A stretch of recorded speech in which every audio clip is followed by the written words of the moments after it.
disminuir los procesos dolorosos e inflamatorios a nivel lumbar, restablecer el par de fuerzas de la cadena anterior y posterior para retornar a la tensión abdominal, fortalecer el tono abdominal. A mediano plazo tenemos restablecer la higiene postural, restablecer el patrón flexor de la cadera y potenciar la musculatura respiratoria. Y a largo plazo le hicimos postoperatorio caudequina, que sería fortalecer musculatura de piso pélvico, recuperar la sensibilidad en los dermatomas y reeducación de suelo pélvico.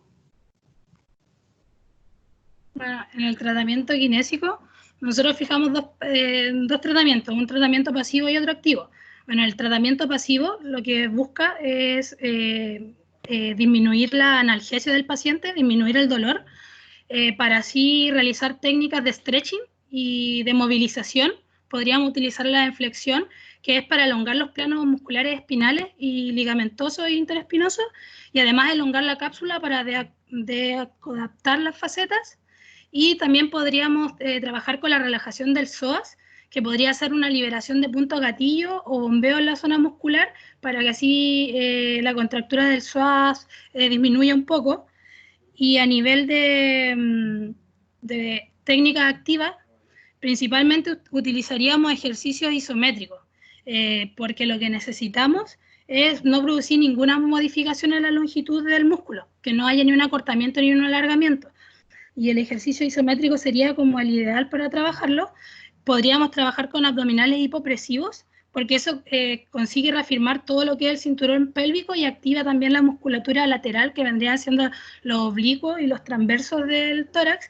Y además utilizaríamos los ejercicios de Kegel, que es para piso pélvico, que básicamente lo que hace es trabajar con ejercicio isométrico en la activación de la vejiga.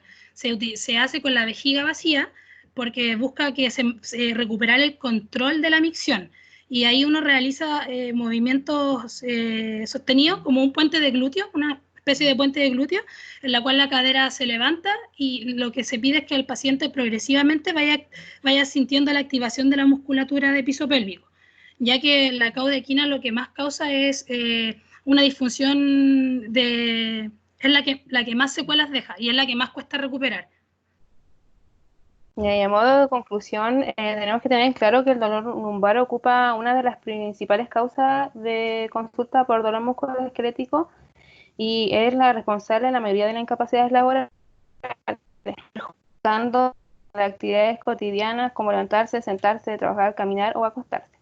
Esto también hace que aumente la semiología y produciéndose por varios factores de riesgo que también pueden aumentar la semiología. Cabe destacar que es más frecuente en hombres de 40 y 60 años con diagnóstico principal de una hernia discal, una discopatía o un síndrome piramidal, entre otros. Y esa ha sido nuestra presentación.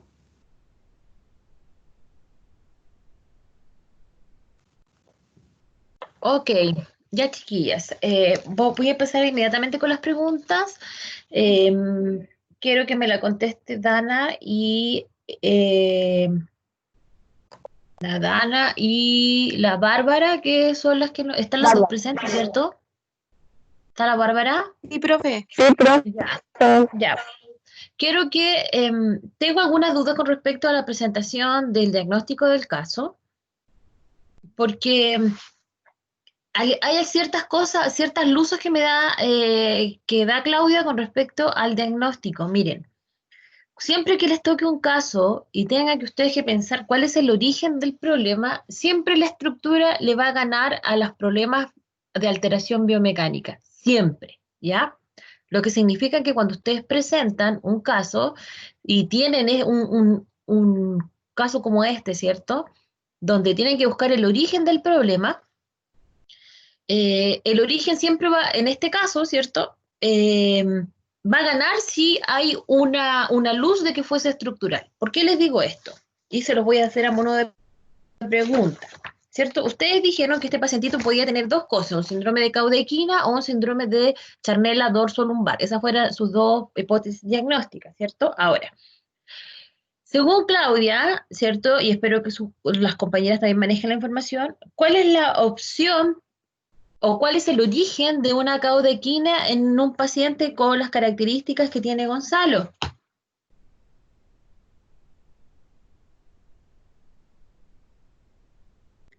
Dana.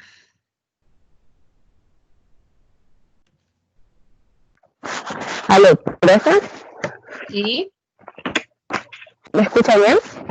sí. Ya. Profe, bueno, según lo que nosotros revisamos correspondiente al caso, nosotros asociamos a la caudequina como una patología que fue más que nada asociada por una hernia discal. Ya, bien, Generada una hernia tal vez por discal. la posición que mantiene.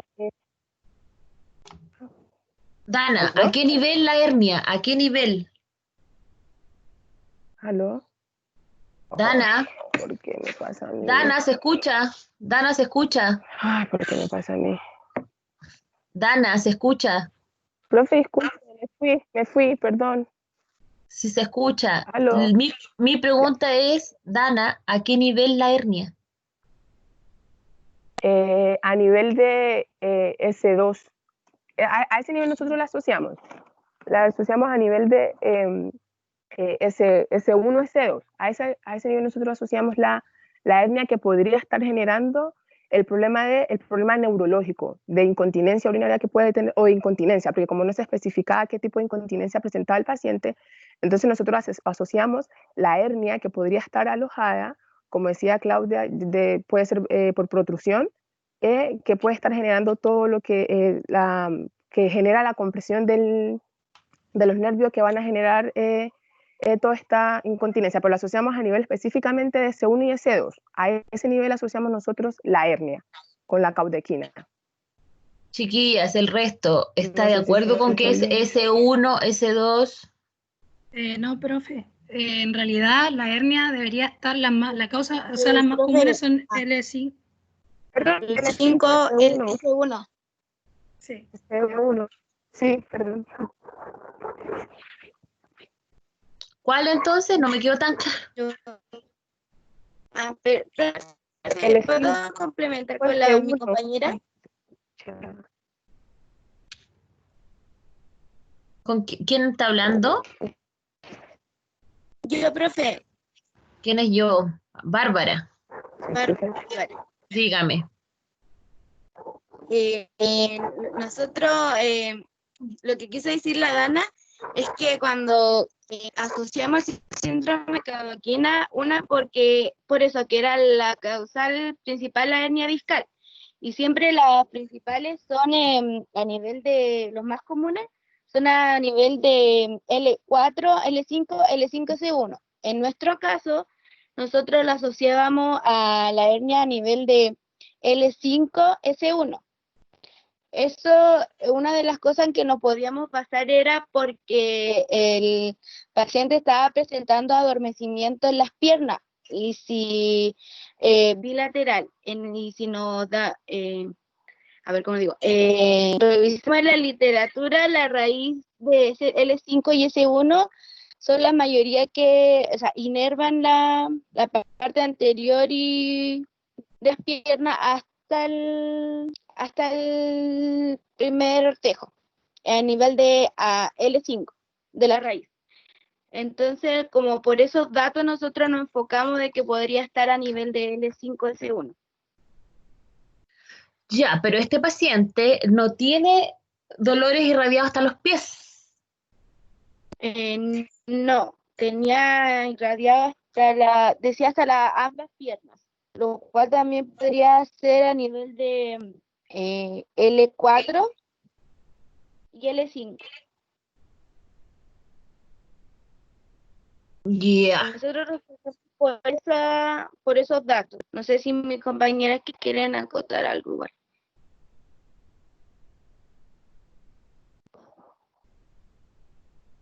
Profe, Claudia. nosotros lo asociamos así porque más que nada por la incontinencia, porque nos costó un poco llegar a qué es lo que lo podría estar causando. Entonces, como la literatura en sí decía que el daño, que la médula va a terminar anatómicamente, en general se dice entre L1, pero va a depender, puede ser entre L1 y L3, donde termina el cono medular y de ahí ya salen como netamente los nervios. Entonces nosotros pensábamos que la hernia era más abajo por el nivel de compresión que había, porque como lo que nos planteamos era que la alteración era a ese nivel. a un nivel más inferior, que a nivel más parasimpático, que era lo que estaba afectado, que era que no podía controlar el esfínter. Ya, pero pensemos que está, ya, una hernia, vamos a pensar, que comprime, tendrían que pensar que era una hernia que estaba comprimiendo, que pueda producir problemas de contención, tendría que ser a nivel de L3.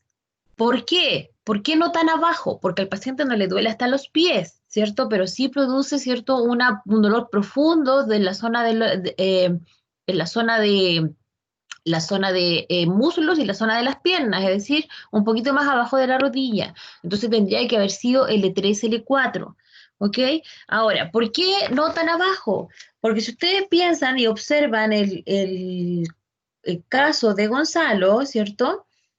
La mayoría de los dolores que él tiene, ¿cierto? El dolor que se irradia en la casa femoral, la zona de las nalgas, el dolor en la espalda en forma de cinturón, ¿cierto? Eh, la posición fetal, que le duele hacia atrás, la posición fetal, todo eso, ¿cierto? Ustedes logran explicarlo a través de esta hernia a nivel de L3, ¿ya? Porque cuando produce compresión a nivel de caudequina, es decir, cuando es muy baja, puede generar, ¿cierto?, todo lo que el paciente tenía y no necesariamente un síndrome de Charnella como asociado, como lejano, sino que propio y como una respuesta, entre comillas, ¿cierto?, a la problemática de la hernia.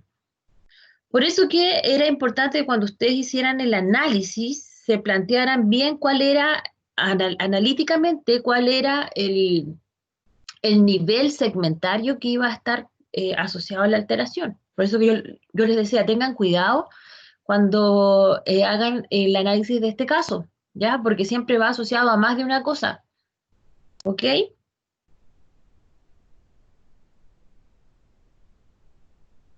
Sí, profe. Ya. Ahora, una pregunta. Si este paciente hubiese tenido solo un síndrome facetario, ¿ya? ¿Cuáles son los síntomas que estarían presentes y cuáles no estarían presentes? Puede contestar cualquiera. Profe, ¿puedo contestar yo? Sí, claro. Bueno, si el paciente presentara un síndrome facetario, presentaría una semiología en cuanto a dolor lumbar que se irradiaría hacia las nalgas, hacia la zona ingle o hacia la cadera, que nosotros como pensamos en un principio que podría haber sido un síndrome facetario, se incrementa en la bipedestación, en las sedestaciones prolongadas, generaría un dolor al palpar las carillas articulares, también existiría una disminución en cuanto a la movilidad lumbar y disminución en cuanto a la movilidad en esta extensión y en rotación lumbar.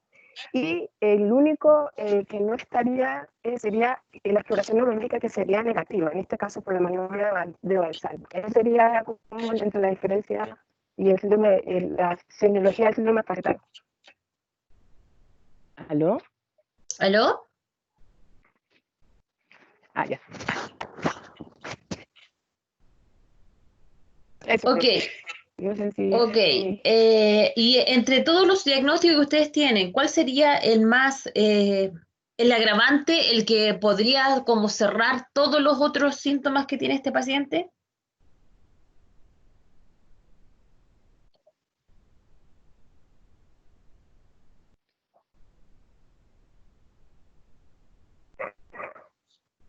Hello, ¿me escuchas? Sí. Ya. Yo creo que el que nos podría ayudar a encerrar, a englobar todo lo que es el síndrome de la cauda equina, porque igual dentro de de las causas que puede producir una cauda equina, puede ser lo que estábamos conversando anteriormente, que sería la hernia discal, que en sí el síndrome de cauda equina nunca se va a dar solo, siempre va a prevenir de algo, va a ser consecuencia de. Entonces, eso igual podría explicar el dolor en la zona baja, como habíamos dicho, si concluimos que la hernia estaba a nivel de L3, L4. Y eso podría explicar el dolor en la zona baja del cinturón, que le doliera al estar mucho tiempo de pie. También está asociada dentro de la sintomatología al síndrome de Cadoquina, lo que es la disfunción esfinteriana. También hay, bueno, debido a la confusión nerviosa, el déficit sensitivo, y que exista también dolor irradiado. Ya, por último, chiquillas, en la última pregunta, si este paciente tuviera todos los síntomas, menos la incontinencia, solo por un lado, unilateral, no ambos lados, no como cinturón, solo por un lado, el dolor lumbar, todo eso, ¿cuál sería el diagnóstico que yo creo que ustedes pensarían que sería más acertado? Todo, pero por un solo lado, unilateral.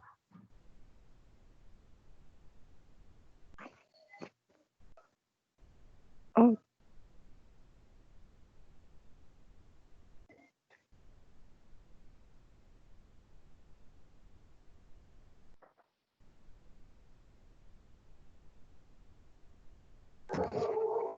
profe, Sí. ay, perdón, podría ser como podría ser también síndrome de Magnet, porque por lo general la semiología característica de este síndrome de Charnella dorso-lumbar era de semiología de unilateral, era como más frecuente que se generara la sintomatología a nivel unilateral, más o sea, que las manifestaciones clínicas se presentaban unilaterales más que bilaterales. Entonces, por ese caso podría ser síndrome Magnet. No sé si mis compañeras quieran. Profe, sí, yo quiero acotar algo. Uno de los... Sí, apoyo a mi compañera porque, como mencionado anteriormente, además que el síndrome de Magnet tiene estrecha relación con toda la zona visceral, porque también hay inervación ahí a nivel de todo lo que es vejiga y sobre todo lo que es los riñones. Entonces, calzaba todo excepto la incontinencia, porque a ese nivel la alteración generaba la sensación de molestias genitales y molestias a nivel púbico, pero no explicaba lo otro. Entonces sí calzaba como la otra sintomatología, y además que como es como por compresión, por las alteraciones, generaba irradiación hacia la espalda y hacia otras zonas, porque en esa zona, como es movilidad e inestabilidad, hay mayor tensión, y eso también explica el dolor en posición fetal, porque en posición fetal, al estar en flexión, si es que fuese una hernia solamente, al estar en esa posición disminuiría la tensión de la zona. Entonces, al ser Magne, los ligamentos están tan irritados, tan tensionados, que generarían todo el dolor que presenta. Ok, entonces, dicho todo lo que ustedes han dicho, ¿no será que el síndrome de Charnella, ¿cierto? ¿No habrá sido un diagnóstico diferencial del problema más que un diagnóstico propiamente tal del cuadro?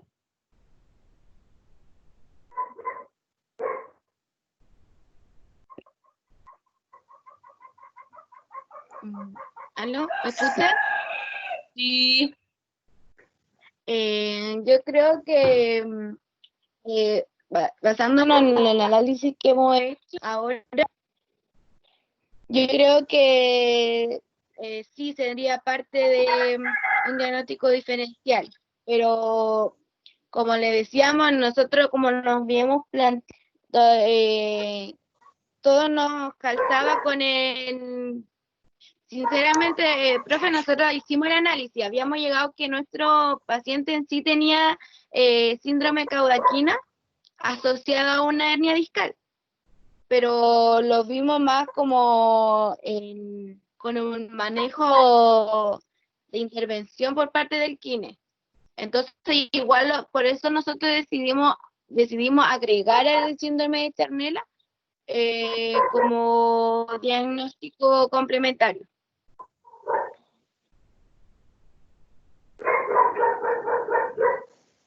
Ok, Bárbaro, usted tiene todos los animales ahí jugando con usted hasta hacer la presentación. Profesor, Gallos, perros, todo. son mis vecinitos. No soy yo, profe. Ah, ya, Dana, entonces cierre su micrófono porque ahí el gallo canta y todo. Ya, chiquillas, lo vamos a dejar hasta acá porque o sea, no tenemos tiempo para más retroalimentación, pero en el fondo te dicen haber llegado más a la parte de la hernia, haberse ido, claro, podría haber sido un síndrome de Caudequina, hay que ir y mandar al médico, ¿cierto? Y luego, cuando te devuelvan al paciente, ahí hacer todo lo que ustedes hablaron de los objetivos, del tratamiento, cómo se plantearon las técnicas y todo, ¿ya? Así que ese era como lo que ustedes deberían haber hecho. Tienen un 4-9, ¿ok? Así que esa es la nota, chiquillas. Muchas gracias. Ya, profe, gracias. Mira, justo cantó el gallo, justo. Ya. Perdón. No se preocupe si le estoy molestando. Ya, vamos entonces con el grupo de los artrósicos. ¿Llegaron por ahí? Sí, estamos acá. Ya. ¿Quién va a exponer, quién va a poner el esquema? La 10, Chelo. ¿yo? ¿Cómo Chelo, hermano? Ya pues.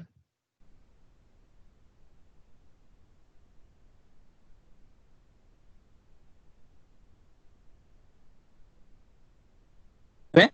¿Aló? ¿Aló? ¿Sí? ¿Se ve? Ahí. Ahora veo. Súper. ¿Comienzo nomás? Voy a cerrar. Sí. Ya. Buenas tardes, compañeros. Buenas tardes, profesora. Junto con mis compañeros Franco Espinosa, Brian Mayorín, que yo, Marcelo Jorquera, le vamos a presentar nuestro caso clínico. ¿Ya? Tenemos un paciente de 35 años de género masculino, que es ingeniero agrónomo y tenista de fines de semana. Ya se presenta al kinesiólogo con un dolor crónico en el reborde costal. Él lo define como un dolor sordo. ¿Ya? Este dolor se intensifica al agacharse, al levantar algo, y se acentúa más con rotaciones y al estirarse bruscamente. ¿Ya? Pues también posee un dolor en la región anterointerna de la rodilla y por fuera del muslo. ¿Ya? Él manifiesta que al estar sentado largos trechos de tiempo, este dolor se irradia a la cadera y el pubis. ¿Ya? Manifiesta un dolor a la palpación en la zona media de la columna y lateral inmediata. Además de presentar rigidez en todos los movimientos, especialmente en flexión y extensión sumada con rotación. ¿Ya? En cuanto a la evaluación, se dio como resultado un Valsalva negativo. Esto nos indica que no sufre ninguna patología de hernias ni de disco intervertebral. Además de que por la edad que posee nuestro paciente, se descartan patologías degenerativas de columna. ¿Ya? Este dolor crónico en el reborde costal, que es el motivo de consulta, cabe recordar que el reborde costal es un punto de inserción muscular, ¿ya? Y este dolor descrito como sordo nos indica que es un dolor muscular, ¿ya? Y que la musculatura abdominal podría estar demandada por alguna razón, ¿ya?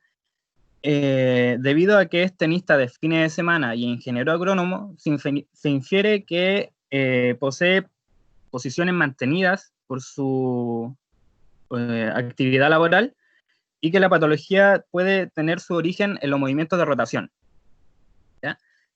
Existe una zona de transición de la columna que divide la zona torácica, que posee una vocación de estructura, ¿ya? Una vocación de sifosis, y que debido a la posición y proyección de sus facetas, los movimientos de rotación son libres, ¿ya? Y la divide de la columna lumbar, que tiene una vocación de movimiento, pero que la disposición de sus facetas no le permite los movimientos de rotación, y esto genera un problema biomecánico, y es la causa de muchas de las dolencias de esta zona. ¿Ya? Entonces, por factores mecánicos, ¿ya? Se infiere que nuestro paciente, por ser tenista de fines de semana y por estas rotaciones, dio como origen lo que se conoce como el síndrome de Charnella, ¿ya? Esto genera una inflamación, que según los estudios científicos, la zona de Charnella existe desde T12 hasta L3, ¿ya? Generando una compresión a lo largo del trayecto de 3 ramas.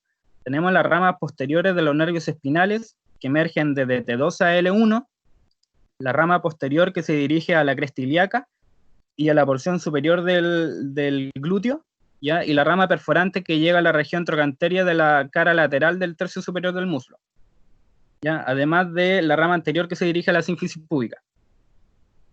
Entonces, esta inflamación que mencioné anteriormente genera un problema de tensión capsular y ligamentosa que afecta a los movimientos de rotación, ¿ya? Alterando así los segmentos de L2 y L3, ¿ya? Comprimiendo esta región, ¿ya? Y afectando así a las metámeras. Al estar sentado, aumenta la curva de la lordosis lumbar. Eso genera una tensión facetaria e irradia este dolor a los segmentos de T12 y L1, ¿ya? Entonces, tenemos un síndrome de inflamación, ya que comprime estas raicillas, y al estar sentado genera una tensión que irradia el dolor a más segmentos, ¿ya? Que son de origen de metámeras. El síndrome de Chandela, a medida que avanza y persiste, podría generar algún tipo de degeneración, acentuado por los factores biológicos de esta enfermedad. Esta enfermedad tiene factores mecánicos como factores biológicos, que si persiste en el tiempo esta patología podría llegar a presentar un síndrome degenerativo, ya que comienza con la inflamación, pero que va degenerando el disco intervertebral. En primera instancia, este síndrome no se requieren exámenes imagenológicos. Es por eso que la radiografía y el TAC no son fundamentales para diagnosticar este síndrome. El síndrome de Chandela es un diagnóstico netamente clínico. Pero por lo que mencioné anteriormente, debido a este desgaste intervertebral que podría presentar el síndrome de Chandela, los exámenes imagenológicos podrían ser de una ayuda para diagnosticar este síndrome, ¿ya? La zona de Chandela, especialmente L3, es un punto de inserción muscular, ¿ya? Y afectaría a los músculos paravertebrales, que en este caso vendrían a estar con espasmos, ¿ya? Al agacharse, vendrían a tensar esta musculatura paravertebral, al levantar algo, al demandar la musculatura paravertebral, y las rotaciones y el estiramiento bruscamente es debido a la inflamación, ¿ya? Que acentúa este dolor. Entonces tenemos un desequilibrio en el par de fuerzas debido a estos espasmos paravertebrales y demandan más de la cuenta la musculatura abdominal, ¿ya? Y vendría provocando este dolor crónico en el reborde costal, que él lo describe como sordo, y es característico de un dolor muscular, ¿ya? En cuanto a la evolución del paciente, lo más significativo son los hallazgos en cuanto a la infección, el aumento de las curvas por lateral, el aumento de esta lordosis, provocado por esta hiperactividad de los músculos paravertebrales, además de una marcha antiálgica que es causado por estas metámeras. ¿Ya? Dolor a la palpación de la zona de Charnela, provocando la sintomatología dolorosa propia de este síndrome. En cuanto al test de movilidad segmentaria general, a la palpación de las apófisis espinosas, si duele podría ser debido a una posible rotación de las vértebras causado por esta inflamación, ¿ya? Debido a este aumento de la lordosis, ya provocado por estos espasmos paravertebrales, genera una anteversión pélvica, y como consecuencia de esto podría haber un dolor a la palpación del músculo psoas, debido al acortamiento de este músculo, ¿ya? Además de presentar rigidez, que la rigidez es un síntoma propio de la inflamación. Rigidez en los movimientos de flexo-extensión sumada con rotación, ya dolor a la palpación de los músculos paravertebrales, que estos vendrían a estar con bandas tensas y puntos gatillos. En cuanto al screening activo y resistido, vendría siendo positivo, ya este resultado nos da el indicio de una alteración muscular, además de un desequilibrio en el par de fuerzas. Se realizará evaluación de miotomas, provocando una flexión de cadera resistida, ya que es para evaluar los segmentos de L1, L2 y L3, dando como resultado una debilidad de este movimiento. En cuanto a las pruebas de corroboración, tenemos la prueba de Wadsworth, la prueba de Knapziger y la prueba de cuadrante. Para describir una de las pruebas, ya la prueba de Wadsworth, el paciente debe estar de cúbito prono, apoyado en la camilla, con los pies en el suelo. El tratante con los dedos 2 y 3, en este caso el dedo medio y el anular, en posición de yugo, como lo describen los libros, genera una fuerza en las apófisis transversas postero-anterior. Llama una fuerza postero-anterior. Se realiza en 2 instancias esta prueba. Una con los pies apoyados en el suelo y la otra con los pies suspendidos. Un hallazgo positivo es que con los pies suspendidos disminuye el dolor. ¿Ya? Este es un hallazgo positivo. La prueba de Nafziger, que es para comprobar compresiones mecánicas, ¿ya? Y la prueba de cuadrante, que es para disfunciones articulares bajas. ¿Ya? En cuanto a las pruebas diferenciales, tenemos la prueba de Faber, que es para descartar un síndrome del psoas ilíaco, ¿ya? La prueba de la SESH, que esta prueba tiene como objetivo poner en manifiesto la existencia de radiculopatías lumbares, pero teniendo más relación con el nervio ciático y el disco intervertebral, ¿ya? Que no vendría siendo el caso debido al origen de esta patología y debido a un Valsalva negativo, ¿ya? Y el test de GAP, que tiene relación con la pubalgia, ¿ya? En cuanto a los objetivos, el general es restituir la estabilidad de la columna tóraco-lumbar y así recuperar la funcionalidad de los segmentos, ¿ya? En cuanto a los objetivos específicos, tenemos armonizar el par de fuerzas, ya de la musculatura paravertebral con la cadena extensora de la musculatura, o sea, con la cadena extensora, perdón, que vendrían a estar acortadas en este caso, con la musculatura abdominal y la cadera flexora, ya armonizar este par de fuerzas. Comprimir la zona de charnela con el propósito de mitigar la sintomatología asociada a las metámeras afectadas, además de reducir las tensiones y espasmos de los músculos paravertebrales, ya así ayudando a armonizar el par de fuerzas y a descomprimir también esta zona de charnela. En cuanto al tratamiento de esta patología, se realizará en primera instancia Cyriax, ya que es una técnica de tratamiento y también preparatoria, con el propósito de romper adherencias y descomprimir también, fluidificar la zona. ¿Ya? Se realizan movimientos profundos, o sea, masajes profundos y provocativos de la musculatura paravertebral. Se van a realizar masajes transversos en las inserciones de los rotadores por lateral de las apófisis espinosas, ¿ya? Y también un masaje transverso de multífidos sobre las apófisis transversas, ¿ya? Esta fricción se realiza de manera transversal. Además de Cyriax, se realizará un stretching de la musculatura paravertebral, también de manera transversa y longitudinal a las fibras, con el fin de relajar la musculatura y disminuir el dolor. También se sospecha de... también vamos a realizar una liberación de fascias, ya que en este caso vendrían a estar comprometidas. Esta liberación de las fascias se va a realizar con una movilización lumbar y también una relajación activa y pasiva del músculo psoas, que como dije, con este aumento de la lordosis lumbar y esta anteversión pélvica podrían estar acortados este músculo psoas.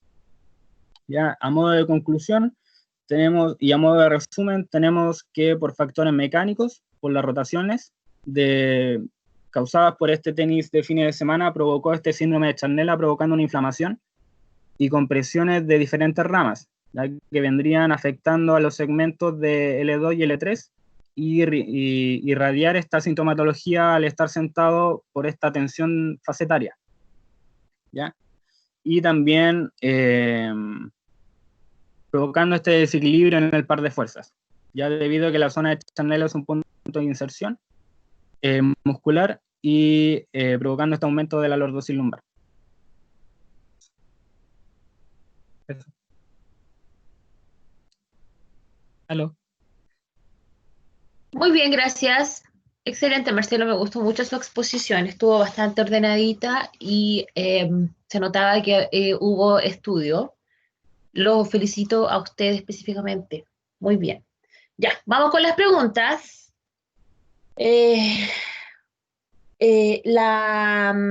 Una pregunta, ¿la Constanza todavía está con ustedes, chiquillos? ¿Está acá o no? No, no está, profesora. No está, están los tres nomás, ¿cierto? Sí. Ya, porque no la había visto, por eso les preguntaba, porque no la vi tampoco en la prueba. Ya, ok. Entonces, pregunta para el resto del grupo, don Byron y don Franco. Don Marcelo no puede responder. En este caso, no puede. ¿Ya? Si este paciente si este paciente tuviese una hernia a nivel de L2 y L3, una hernia, un HNP, ¿en qué cambiarían los síntomas? Pregunta número 1. Pregunta número 2. Si este paciente tuviese un TP izquierdo o un ATP izquierdo, ¿qué sintomatología de la que ya tiene se mantendría y qué otra debiese aportar para que fuera completamente, ¿cierto?, asociado a un ATP? Ahí están las preguntas. ATP, ¿con qué se trata? TP, una T y una P mayúscula. Izquierda. Tenemos No entiendo. TA y TP.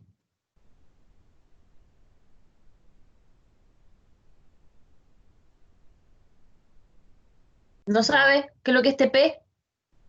¿Las torsiones? Las torsiones. Muy bien.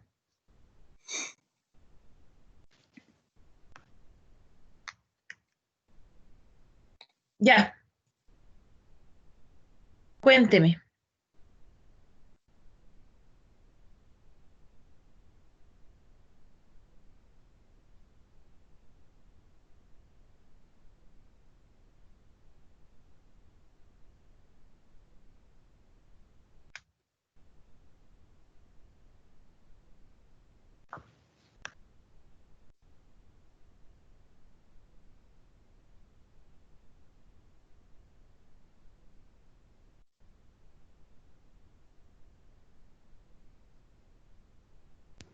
Profe, ¿la hernia en qué vértebra estaba?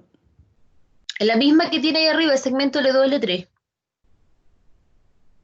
Ah, ya. Tendría una alteración en la sensibilidad en el muslo, o sea, en la cara anterior del muslo, y con debilidad para la flexión de cadera.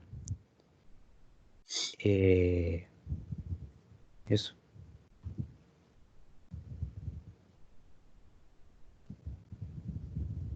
Ya.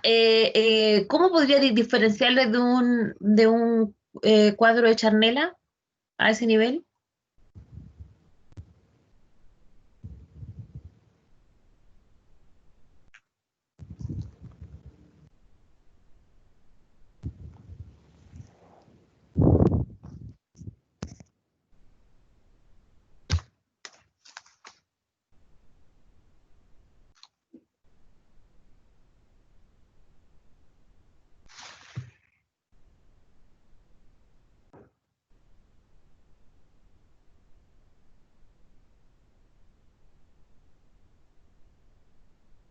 Debido a que no presenta rigidez en los exámenes, porque la rigidez es inflamación. Y en este caso, si tuviera hernia, no estaría. O sea, si hay una hernia, no hay inflamación presente. No, me refería a que la rigidez es característico de la inflamación. Y como no hay rigidez,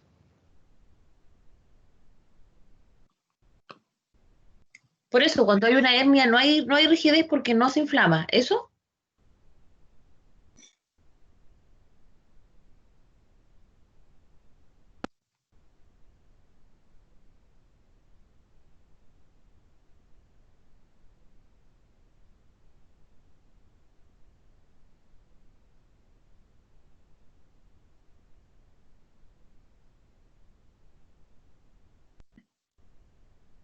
Brian.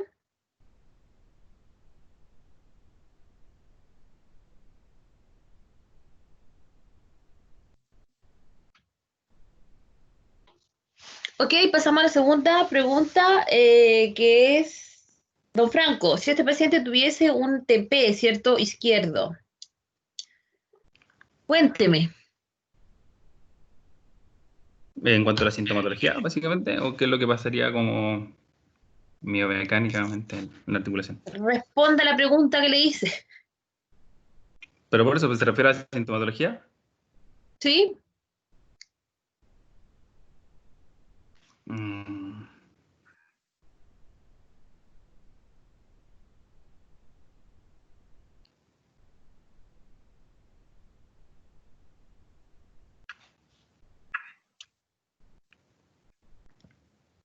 Mira, podría haber mayor no sé, hiperactividad del músculo piramidal debido a la rotación externa que se generó.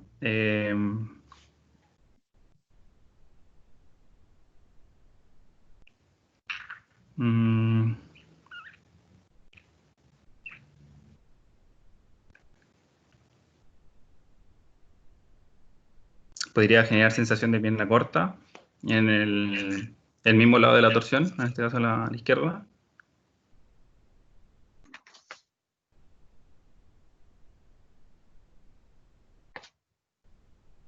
Sí.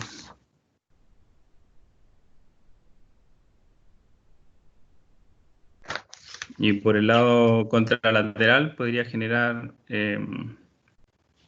un dolor provocado por el aumento de la tensión ligamentosa.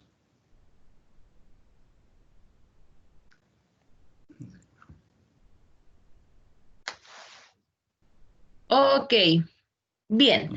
Con respecto a la pregunta que le hizo el Franco, era tan fácil como que me dijera que por examinación, por exámenes, porque en realidad es lo mismo. Ya, la hernia emula el mismo, tal vez un poco más, de grado de de dolor irradiado, igual como lo hace la alteración por torsiones en charnela, ¿ya? Es muy parecido, la única, y también se inflama, la hernia es una inflamación, así que también tendríamos inflamación presente.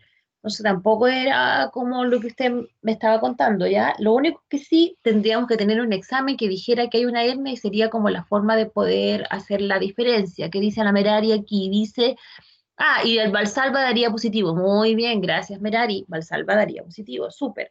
Y el ATP es todo lo contrario a lo que estaba pasando que dijo su compañero Franco. Su compañero dijo que tenía una anteversión pélvica que producía una tensión de la musculatura del recto, ¿cierto? De femoral, en este caso produciría al revés una tensión absoluta, un debilitamiento glúteo y una tensión de isquiotibiales, lo que podría producir finalmente una contractura de cuadrado y una tensión de paravertebrales. ¿Ok? Eso tendría que haberme dicho usted, haberme contado que era absolutamente distinto y que hacía la diferencia con el cuadro que tan bien expuso su compañero. Muy bien, chiquillos. Entonces, el diagnóstico muy bien expuesto, no tengo nada que decir con respecto también al esquema, muy ordenado el esquema, muy bien explicado el esquema también. Como yo le dije a Marcelo también, se notó que lo preparó, yo estoy sorprendida gratamente. Y con respecto a sus compañeros Byron y Franco, tienen que ponerle más empeño en el estudio porque se notó que fue un poco más pesado para Marcelo que con respecto al resto del grupo y me faltaron respuestas mucho más completas, ¿cierto? Con respecto al caso. ¿Ya? Tienen 24 puntos, eso es un 5-1 y esa es la nota final de su presentación. Muchas gracias. Chiquillos, entonces ahora vamos al grupo de los My Room 4, que es el Clisman, Patricio, Gisenia y Bastián Galleguillos. Vamos, chiquillos, que nos queda poco tiempo.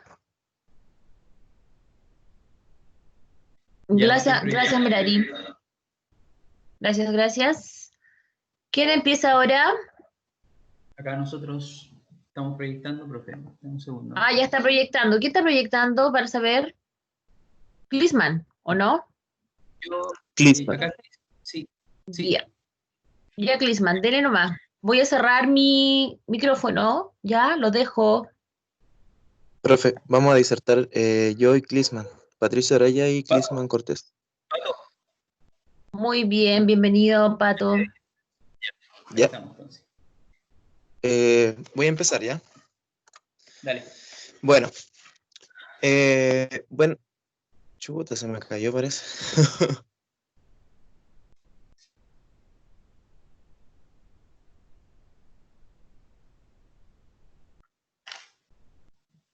¿Aló?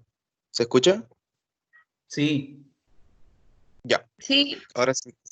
Se me había caído el internet. Bueno, buenas tardes, compañeros, profesora. Nuestro caso clínico se trata de Susana, una mujer, como lo ven aquí en su símbolo, de 44 años, la cual, de ocupación, hace los quehaceres del hogar, también jardinea y como recreación trota también 3 veces por semana.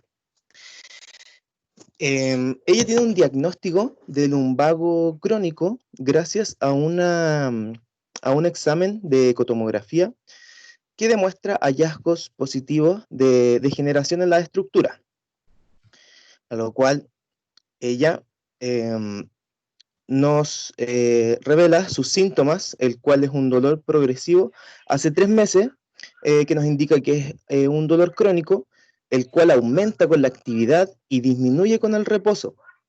Ella nombra que tiene un dolor en la zona dorsolumbar con predominio derecho hasta la cara medial de la cadera, pero lo que más le acongoja es un dolor de tipo tirón en la zona lateral del muslo, el cual presenta con sensación de adormecimiento y un dolor instantáneo al momento de sentarse sobre los glúteos, el cual también va en aumento.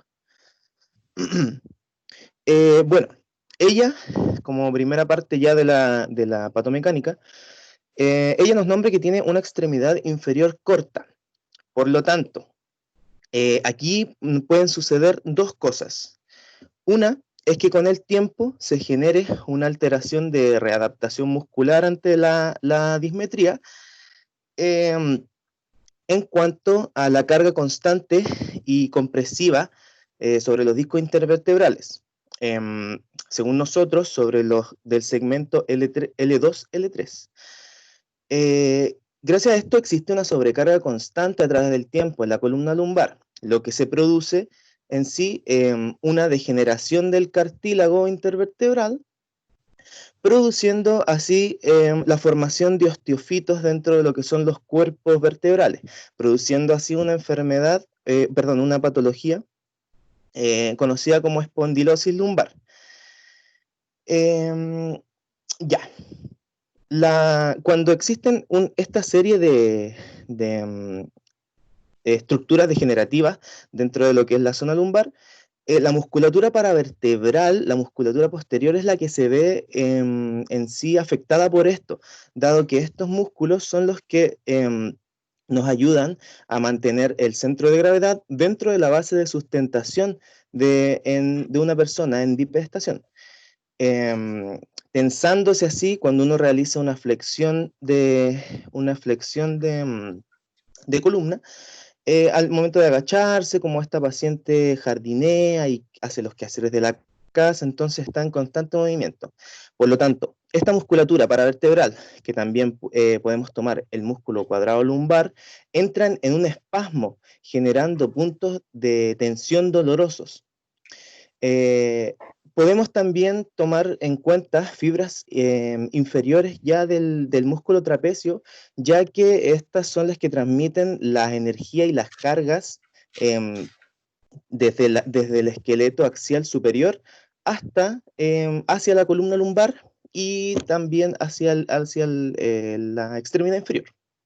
Así que también tenemos que considerar musculatura como el dorsal ancho, lo que produce el espasmo de esta musculatura y por lo tanto una pérdida de la coordinación de la cocontracción, desencadenando así una pérdida de la armonía muscular y acrecentando o exacerbando síntomas como lo que son el lumbago crónico y el dolor que aumenta con la actividad, ya que al realizar alguna actividad nuestro cuerpo ejerce una presión sobre los cartílagos intervertebrales de esta zona, sobre todo de la zona lumbar que carga con todo el peso del cuerpo.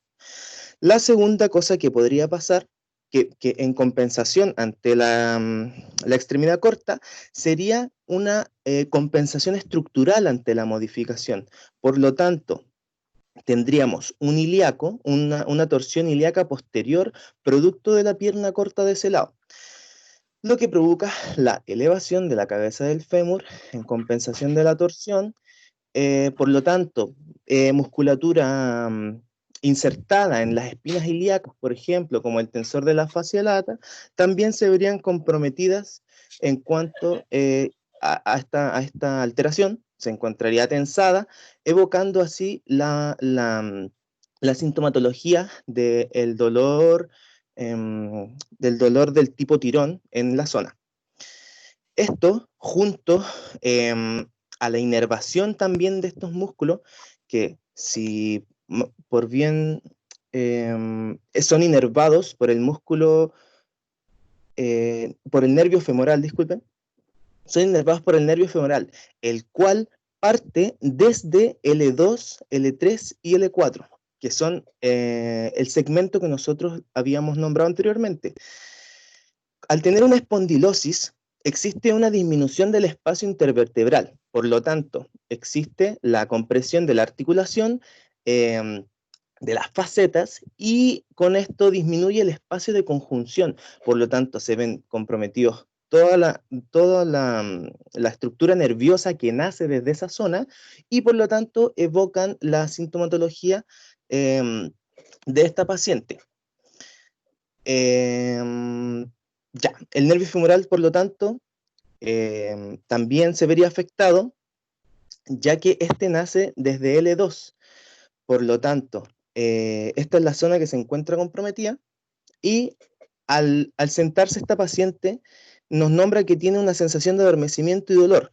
Esto podría ser explicado ya que el nervio femoral nace desde L2 y pasa o nace desde adentro del músculo psoas-ilíaco. Por lo tanto, al ella sentarse, tensaría más este músculo, dado que este es el músculo que realiza la flexión de cadera, evocando así la sintomatología neuropática, que es el adormecimiento y el aumento de dolor al sentarse sobre los glúteos. Y bueno, eso sería la patomecánica. Ya. Ok. Luego de haber escuchado todo este análisis, ya intervenimos directamente a nuestro quehacer como kinesiólogos y comenzamos con nuestra evaluación kinesiológica, en donde vamos a hacer una evaluación funcional y la denominada, o sea, vamos a comenzar con la bipedestación, valorando qué podemos encontrar en la inspección y en el screening activo. En la inspección, evidentemente, podemos encontrar que Susana tiene una extremidad más corta, por lo tanto, van a haber problemas de postura, en donde el tronco puede tener una desviación hacia la derecha, siendo este lado que está afectado por la extremidad corta. La marcha alterada también la podemos ver, y también podemos considerar la pelvis derecha en un ascenso. Hay una disminución de la lordosis lumbar, y también podemos ver que se compromete la columna en una desviación lateral. ¿Ya? Tenemos que considerar la columna, ya que esta podría estar afectada tanto estructural como funcional. ¿Ya? En el screening activo vamos a valorar la flexión, la extensión, en donde la paciente presentaría dolores, pero también un movimiento que le vamos a pedir es que desde esta misma posición la bípeda pase a la sedente. Y es ahí donde la paciente nos va a manifestar toda esta sintomatología. Y también es importante preguntar sobre el dolor, ¿cierto? Para tener mucha más información y tener un mejor pronóstico en las posteriores evaluaciones y tratamientos, ¿ya? Por eso le vamos a preguntar en la escala de EVA cuánto siente de 1 a 10, ¿ya? Entonces nos quedamos en esa posición, en una camilla, en donde vamos a evaluar sus segmentos, pero primero vamos a poner una almohadilla en su glúteo derecho para generar una compresión desde este lado, desde distal. Nosotros vamos a estar frente a la paciente con nuestras manos en sus hombros y la vamos a rotar hacia el lado derecho, en donde también se podría encontrar síntomas de dolor, porque estamos comprimiendo aún más la vértebra en segmentos dorsolumbares, ¿ya? Dorsal bajo, sí, lumbar alto, ¿ok? En la palpación la vamos a hacer en prono, porque ahí los músculos erectores de columna van a estar más relajados, por lo tanto podemos tener como hallazgo muchos puntos dolorosos en el músculo cuadrado lumbar, en el paravertebral también, los músculos posteriores sobre todo. También ella siente un dolor dorsolumbar, por lo tanto es ahí donde se inserta el cuadrado lumbar, en la 11ª o 12ª costilla. Podemos tener información sobre el dolor en la inserción, ¿cierto?, proximal del cuadrado, ¿ya? Vamos a palpar el vientre del cuadrado lumbar, y ahora, si hablamos de segmentos, vamos a palpar las apófisis transversas de las vértebras T10, T11 hasta L5, también las facetas en dichos segmentos dorsolumbares, ya de T10 a L3, en donde también podríamos encontrar dolor, pero como bien decía nuestro compañero Patricio, nos interesa mucho el segmento L2, L3, ya que estos se encontrarían degenerados, y al hacer una palpación en las apófisis transversas también y tratar de manipularla para movilizar, encontraríamos un dolor, ya que estaríamos friccionando las vértebras con su respectivo disco vertebral, ¿ya? En supino también nos va a ayudar a corroborar esto de la torsión ilíaca posterior, encontrando que la espina ilíaca anterosuperior estaría en ascenso y hacia posterior, ¿ya? El pubis también desde este mismo lado estaría en un ascenso. Todo esto lo llevamos a un plano anatómico, ¿cierto? Por eso igual no lo vamos a palpar no lo consideramos en lo bípedo, pero sí en supino, ¿ya? El miotoma entonces que les comentaba, siendo importante, es el M2, o sea, el L2 con L3, donde daría la persona la incapacidad para hacer una flexión de cadera, ¿ya? Entonces, luego de esto, vamos a las pruebas de corroboración, en donde primero vamos a realizar la prueba de longitud de extremidades. ¿Por qué? Porque Susana sabe que tiene una pierna corta, pero no sabe cuál es. Entonces, para tener una ficha más completa, tenemos que saber efectivamente cuál es la más corta, siendo resultado la derecha, ¿ya? La prueba del cuadrante también nos sirve para valorar disfunciones articulares de carácter degenerativo. Por lo tanto, esta prueba también sería positiva al realizarla. El test de la Sech, si bien es cierto, sirve para varias cosas. Entre una de ellas está la disfunción articular. Por lo tanto, vamos a considerar que cuando la persona esté en posición supina, elevando la extremidad, se espera que refiera dolor sobre los 70 grados, ¿ya? En la flexión de cadera con rodilla extendida.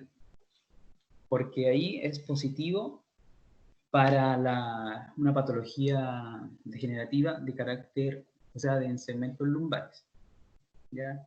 Y el diagnóstico diferencial, vamos a hacer dos pruebas. ¿Por qué dos pruebas? Porque vamos a aislar otras patologías de espondilosis lumbar. Es por esto que la prueba de inestabilidad para dorsal baja nos sirve para valorar la charnela toracolumbar, siendo negativa.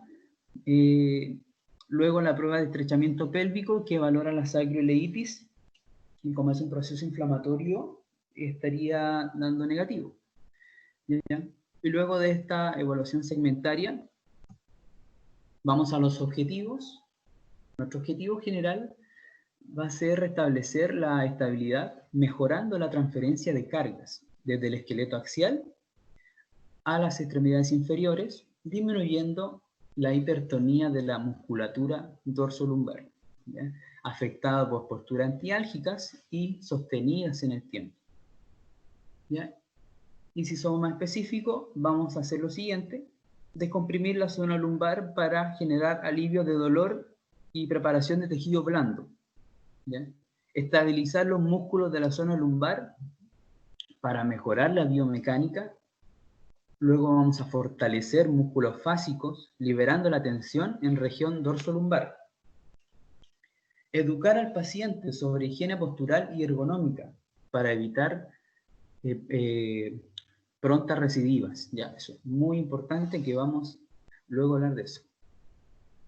Entonces, el tratamiento primero va a ser enfocado a, o sea, vamos a intervenir con una masoterapia, primeramente, con una técnica también bien conocida como el amasamiento, que nos va a ayudar a alivio de dolor, irrigar la zona para poder preparar el tejido para sus posteriores técnicas, ¿ya? También la masoterapia nos ayuda a descomprimir la zona lumbar y de esta manera va a generar esa analgesia que nosotros queremos en un estadio temprano del tratamiento, ¿ya? Siguiente a eso, vamos a elongar los músculos profundos con técnicas de stretching longitudinal con palanca larga. También lo podemos hacer con palanca corta. Podemos ahí ir variando las técnicas, y estas sirven para manipular el músculo transverso, el paravertebral, ¿ya?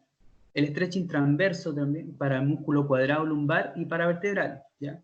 Hay dos diferencias: que el transverso se utiliza, o sea, se practica cuando yo me quedo ahí en el músculo, y también mientras que el longitudinal ya va a recorrer el segmento de proximal a distal, ¿ya?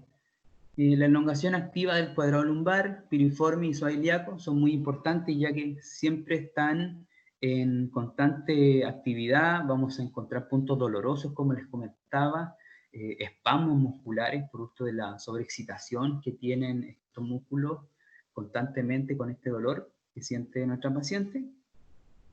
También las técnicas de liberación segmentaria en L1 hasta L5, con vibración y generando oscilaciones segmentarias, es una de las buenas técnicas que nos va a servir en esta condición, ¿ya? Los ejercicios activos, vamos a fortalecer los músculos básicos, por supuesto, como estábamos comentando el objetivo, y el recto abdominal, transverso del abdomen, los oblicuos, van a ser músculos muy importantes que vamos a enfatizar en nuestro tratamiento, junto con los glúteos, ¿ya?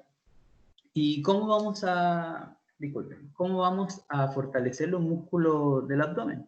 Podemos considerar la PIA, ¿cierto? Esta sigla que determina la presión intraabdominal, es muy buena, muy efectiva para este tipo de paciente, ya que va a estabilizar la zona dorsolumbar y también ayuda a mejorar estos equilibrios a través de la cocontracción entre los músculos flexores de tronco y los extensores de columna, ¿ya?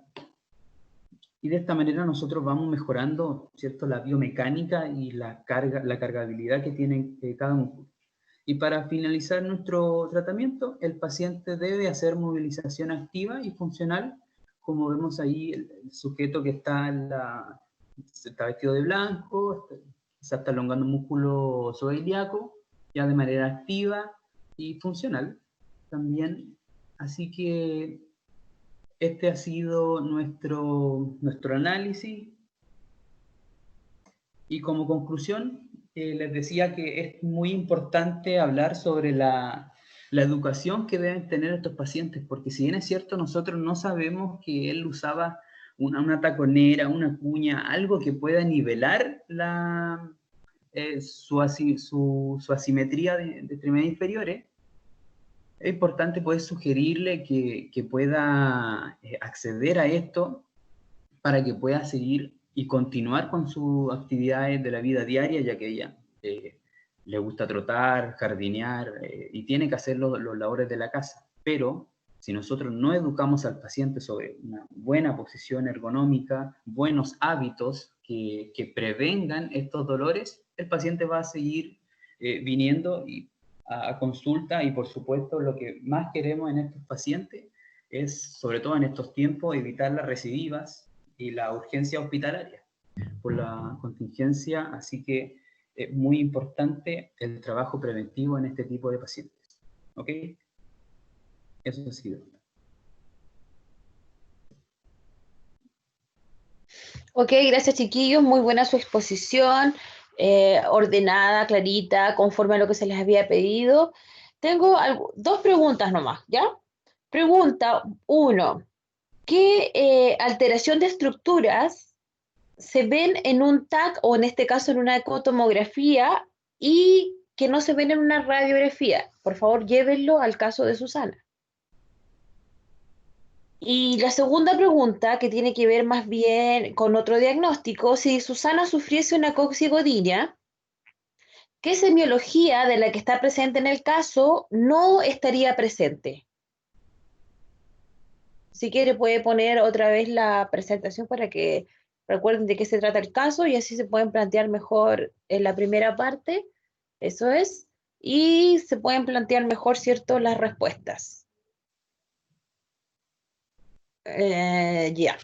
Entonces, primera pregunta, ¿qué alteraciones entonces estructurales ustedes ven en un TAC y que no se ven en una radiografía?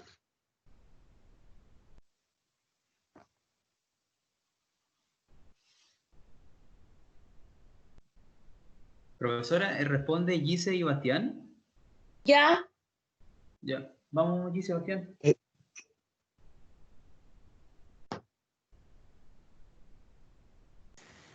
Sería Profe, pero una alteración de tejidos blandos, como por ejemplo lo que se vería en la ectomografía sería lo que es la degeneración del disco o ¿La qué? Perdón, Bastián, ¿qué cosa del disco?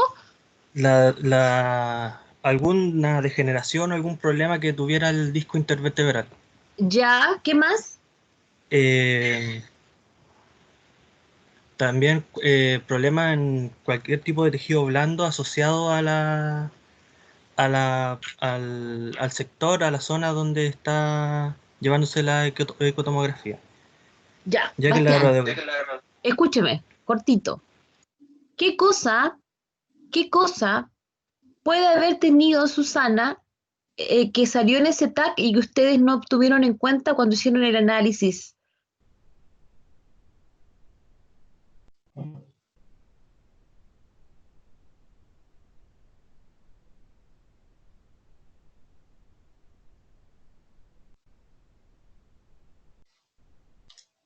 O la Gise, cualquiera de los dos.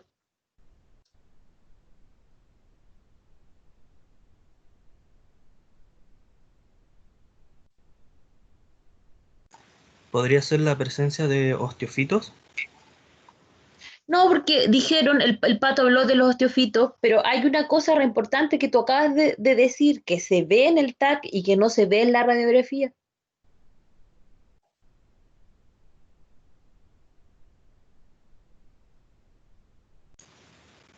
Profe, las alteraciones del tejido blando. Ya, y entre medio del tejido duro que hay, El disco intervertebral. el disco intervertebral, bien. Si yo tengo una espondilosis y el paciente se queja de dolor alto por mucho tiempo, ¿qué es lo que puede tener ahí, específicamente ahí en esa zona, entre L2 y L3? Una hernia podría tener alteraciones del disco. Alteraciones del disco, muy bien. Puede ser una hernia o no, no lo sé. Entonces, como no lo sé, hablo de discopatías. ¿Ya? Claro. ¿Por qué no una hernia? Porque no está tan claro, solo dice alteraciones, no dice que esté afuera, no dice que esté extruida, entonces me faltó la parte de la discopatía ahí.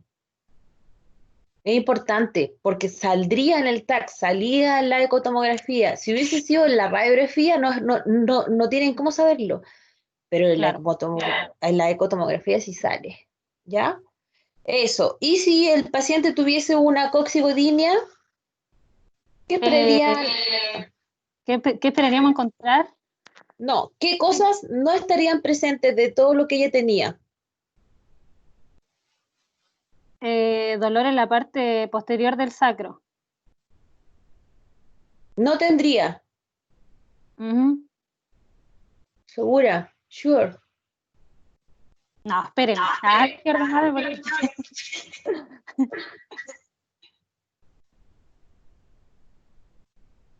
Pues tendría la misma sintomatología, pero el dolor dorsolumbar no estaría, ya que el dolor es a nivel de coxis y también es el mismo mecanismo de lesión cuando la persona se sienta sobre los glúteos, cuando hace hiperextensión de articulación también.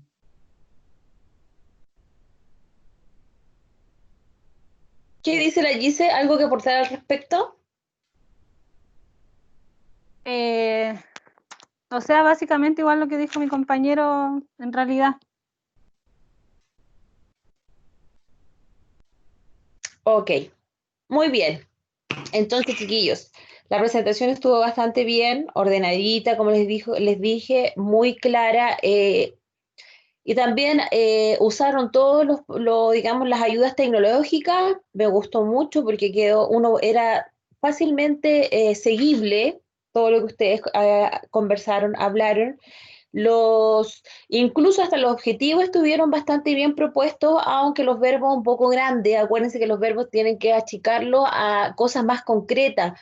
Inhibir, excitar, disminuir, aumentar, porque es más fácil después plantearse una técnica si el verbo es pequeño. Cuando el verbo es muy grande, ahí uno se pierde en el razonamiento, ¿ya?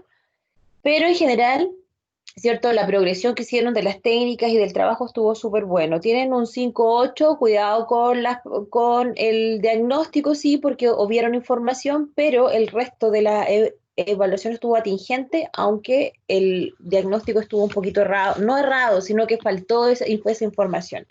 ¿Ya? Así que muchas gracias. Con respecto Gracias, al grupo, gracias a ustedes. De Queen, ¿están las de Queen ahí?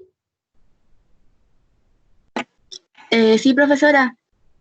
Ya está. Ustedes son Merari, Lisette. ¿Quién más está con ustedes? Yo, Camila Berenguela. Yo. y Violeta. Hay dos Camilas, la Camila Rivera, la Camila Berenguela, ¿está con ustedes? Camila no está con nosotros, profe. Ah, no está con ustedes, que la tengo anotada acá. ¿Y quién está con ustedes entonces? Lisette Pérez, Merari Pizarro, Violeta González y Camila Berenguela. Aquí está la Violeta, ya. Chiquillas, ¿alguna opción para que el día jueves, después de la 1:30, porque yo sé que tienen clase con la profe Mesina, ¿cierto? Nos conectemos media hora para que hagan su presentación, para que tengan las mismas opciones que todos, con el mismo tiempo, yo las grabo igual. ¿A la 1:30? Sí, porque a esa hora ustedes terminan, ¿cierto? O sea, a la 1 creo que terminan. ¿A qué hora? Yo sé que tienen clase a las 11:30 con ella y terminan a la 1. Creo, profesora, pero a las 11:30 la clase. Claro, No, Merari dijo que sí. Sí que. Que sí terminaba a la 1 por lo que dijo hoy día. Entonces lo que podríamos hacer es unirnos, porque yo voy a estar dando la introducción a la otra clase y ustedes se meten a la clase al final y así logramos tener un poco de público y yo grabo la última presentación que sería la de ustedes antes de irnos al receso. ¿Les parece? Y así no molestamos a la profe Mesina y nos quedamos esa media horita que les correspondería para poder hacer su presentación. Sí, profe, sería el jueves entonces a la 1, ¿verdad? A la 1. Violeta, ¿usted puede? Sí, eso le iba a preguntar. El jueves a la 1, ningún problema. El jueves a la 1, ¿ya? Y se meten por el canal que yo les abrí en el calendario. ¿Ya? Ya, profe. Ya, ok. Listo, muy amable, muchas gracias. Nos vemos entonces. Voy a detener la grabación y muchas gracias por haberse conectado hoy día. Cuídense mucho, chiquillos. Nos estamos Chao, profe, viendo. igualmente. Chao.